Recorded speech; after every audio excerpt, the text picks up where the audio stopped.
Alright, you ready to? No, I'm always ready, man. Beauty. Let's go. So you have a short film coming out. What is Hotline? Hotline. It's like a psychological thriller. It's a bit of a weird one. 30-minute short film I wrote a long time ago, and it's kind of just about just a dude losing his mind. It's kind of the spiral into insanity, and it's done in kind of a strange way. You know, there's not a lot of dialogue, not a lot of talking, just a lot of imagery. And so it's a story of an unreliable narrator. So you're never really sure like what you're seeing is true and what's not, because you're just seeing it first person through the eyes of just a dude who's lost it. I don't know if that was it got to the question, eh? I was mentally ready for the interview, and then I was like, wait. Nah, it's all good. Just like when I like dictated and shit, you just cut out all the unnecessary like words and all that stuff, and it just like it ends up being like way smoother. Turn it into like one sentence, bro. Yeah. Alrighty. What was the drive behind making the film? What have been your major influences? But when you say like, what's the drive? Like, what do you mean? Like, why are you making it? What's like? What's the reason for it? Yeah. So, just in general, like, there's a lot of reasons behind me making this film. For one, I mean, it's just me like pushing myself and just like kind of trying to fully realize my potential, like using all the skills that I picked up from smaller projects and just proving to myself that I can make something that's like a serious film, you know, a proper film. Just in terms of like it getting made in the first place. Should I talk about the story of it, you know, like in this bit? Yeah. So I mean, what drove the ideation of it? I first wrote it when I had an incident. I had a girlfriend of 3 years that went on a trip to Europe, and then while she was over there, she got in a coma. She got meningococcal. It was like I was told there was like a 2% chance of survival, something like that. And during that time, you know, I was freaking out. The mum got asked like where she wanted to bury the grave and stuff, and so I was just in a crazy place, you know. And I made this film. I wrote this film, just like kind of expressing what I was going through, you know, and just as a way to deal with all that. And making it now, 4 years later, it's kind of been processing those emotions, because it wasn't something that I talked to many people about during the time, you know. I kind of just dealt with it through this. So yeah, that would be the. Fuck yeah. Oh yeah, that's juicy. Yeah, I'm warmed up now. You know? Alright, I'm just trying to think of like. We should add in the thing that she survived, bro. Eh? We should add in the thing that my girlfriend survived. Yeah. I want people to be like, get messages, like message requests, like sorry about your girlfriend. So no, she's sweet. It becomes like a huge thing because of that. Yeah. So definitely, note to correct that, bro. Jesus. Yeah. She survived, bro. Fuck. What has been the biggest challenge making a psychological thriller on a budget? Just so what have been like the hardest parts to get right? What you're trying to like make it, how like you're trying to make it as professional as possible. Yeah. Well, I'll just crank it. Yeah. There you go. So the hardest part of making with the budget that we're working with, you kind of you need to be very crafty with everything, and you need to kind of think of loopholes in the system of how you're gonna do stuff. You got to call in a lot of favors, you know, do a lot of stuff, because obviously film's expensive. And so you're just finding people that have drive outside of money, that are passionate about the project, that share the same passion as me, because obviously we don't have the money to pay them. But if I can get them on board, they sort of like see my passion for the film, and then getting them on that level. It's kind of just challenging to find those people, but once you find those people, everything else becomes less challenging, you know. So, have you had like any problems like filming in Wellington but not making it like blatantly Wellington? Not so much. The whole film is just done in such a weird style that it's that, you know, it's just sort of photographed in a way that you wouldn't be able to tell. Some stuff we left, for example, like the accents and stuff, I just thought we'll just let those play into it and be a part of it. So you can kind of tell that it's a New Zealand film. It does sort of sit like, I've done a good job of making it exist out of time and space, like the whole story, which is what I kind of wanted. Like it goes on in someone's head.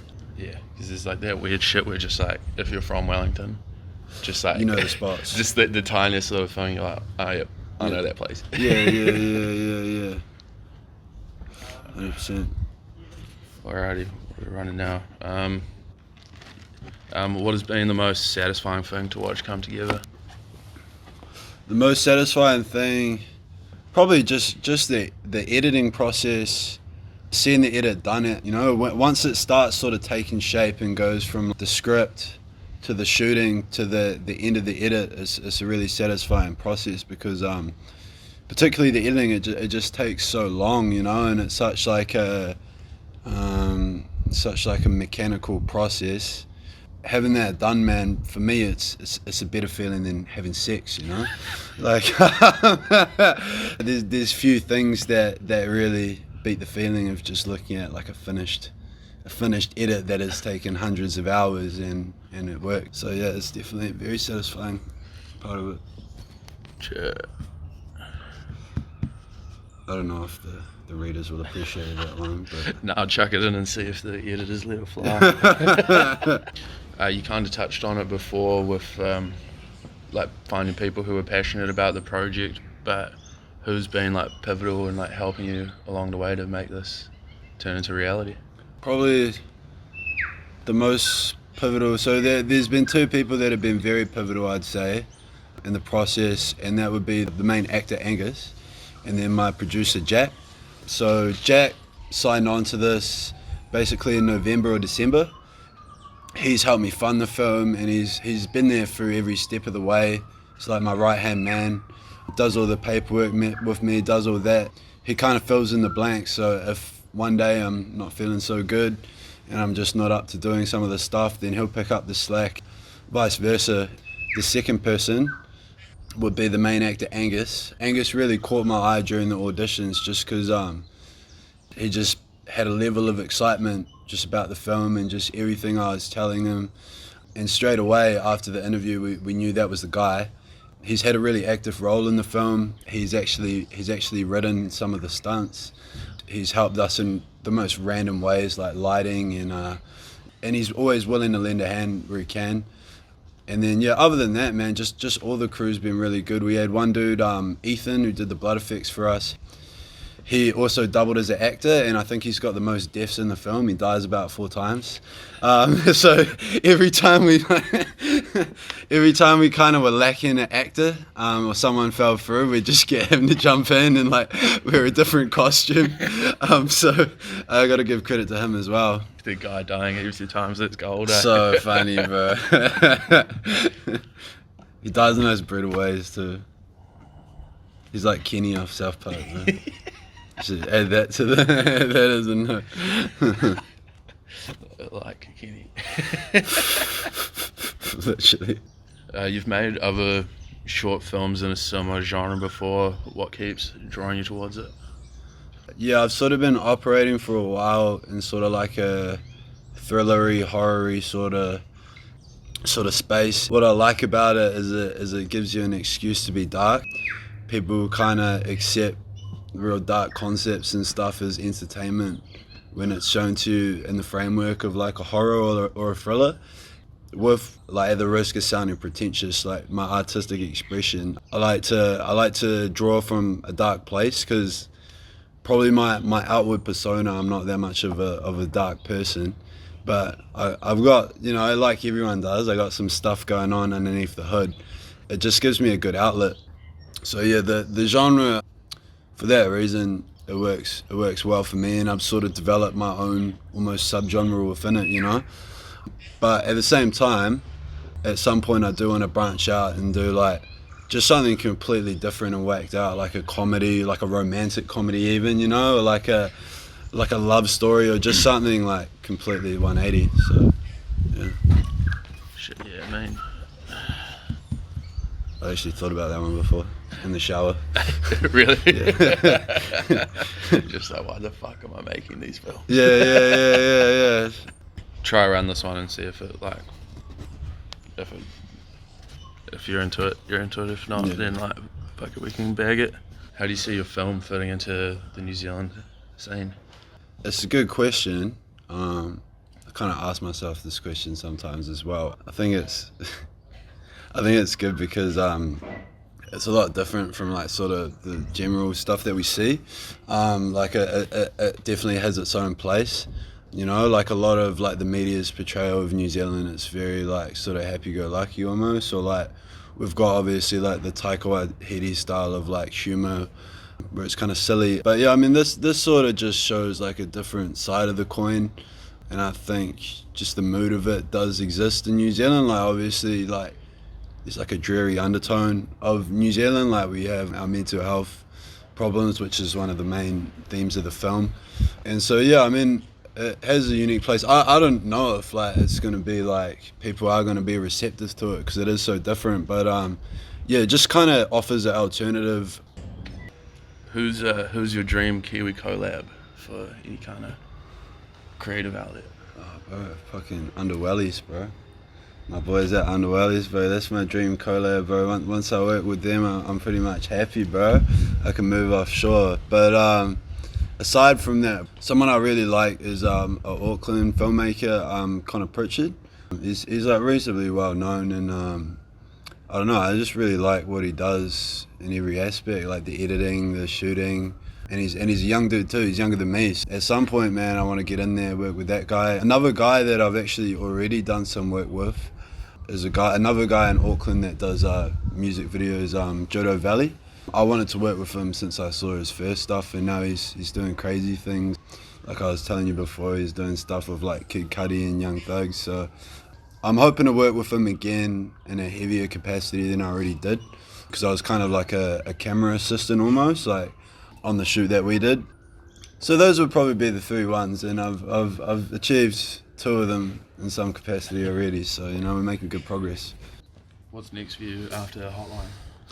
So you know, I'm always scheming. I've always got things sort of in the works. In terms of like a short film project, I have this one. I want to do like a mini series, sort of short films. That's like, it's called Panopticon. It's sort of like, I don't really want to spoil it too much, but we want to take the production up a notch with that, and just do something a bit more legit. After this, since we've done all this privately, through private funding, we're hoping that we can shop this around, show what we can do with our own money, and then see if we can get investors involved. And then other than that, there's just a lot of things on the horizon. I've been talking to some people, you know, and we want to build sort of like a studio, get some commercial property, rent out a studio, and have like a creative hub going.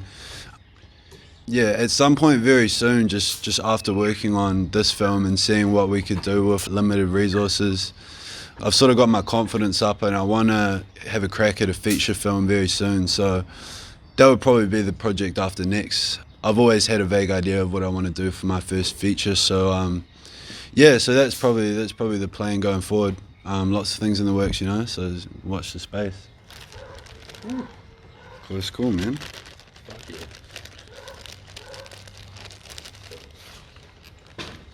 What's your idea for your feature? I just want to do like semi like autobiographical, you know, and just like growing up, make it kind of like comedy-ish. Yeah. Like, you know, like make it just a crack up, like kind of like Tarantino, like how it's like dark, it's crime, like small time crime, sort of taking the piss. Yeah. And yeah, just base it on like all the ridiculous stories and shit. Just make it like real clumsy kind of. Yeah, well, yeah, kind of like just all the like the ridiculous stories that I tell the boys and shit, you know, just like have that in there, so there would be like a baseline story of just doing all that, which adds the drama, but then just have like little like slices of life, you know, and like characterization, and just to fucking cook like dramas and stuff. And then probably like tie it into like a deeper sort of message as well, you know, it's like capitalism. Big chunk dedicated to.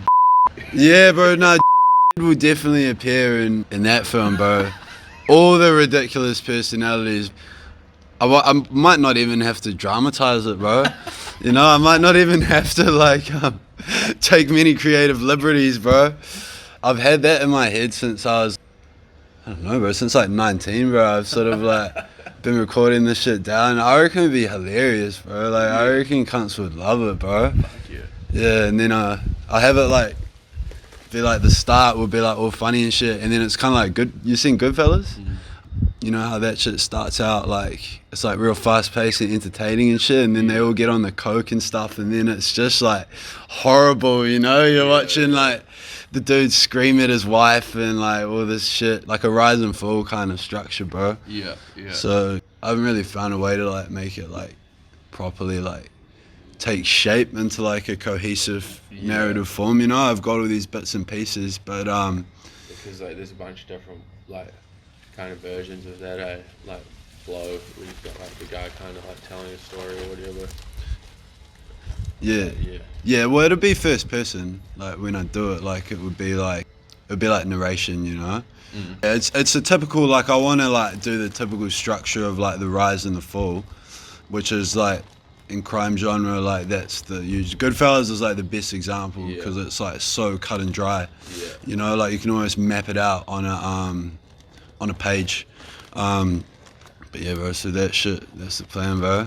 But I'm taking my time with it, bro, because you know how they say like you got your whole like with musicians they say you got your whole life to write your first album. Yeah, bro, that's the approach that I'm taking with it, bro, because it's got to be comprehensive. Like I don't really want to have a case of like I make my first film and then it's like just some undercooked. Like it's like we see the potential here, but it could be, you know, there's areas that could improve. I want it to be like bang, and then I can fuck up after that. You know, like I can do some bullshit after that. Like second film can be like bullshit, but no, the first one.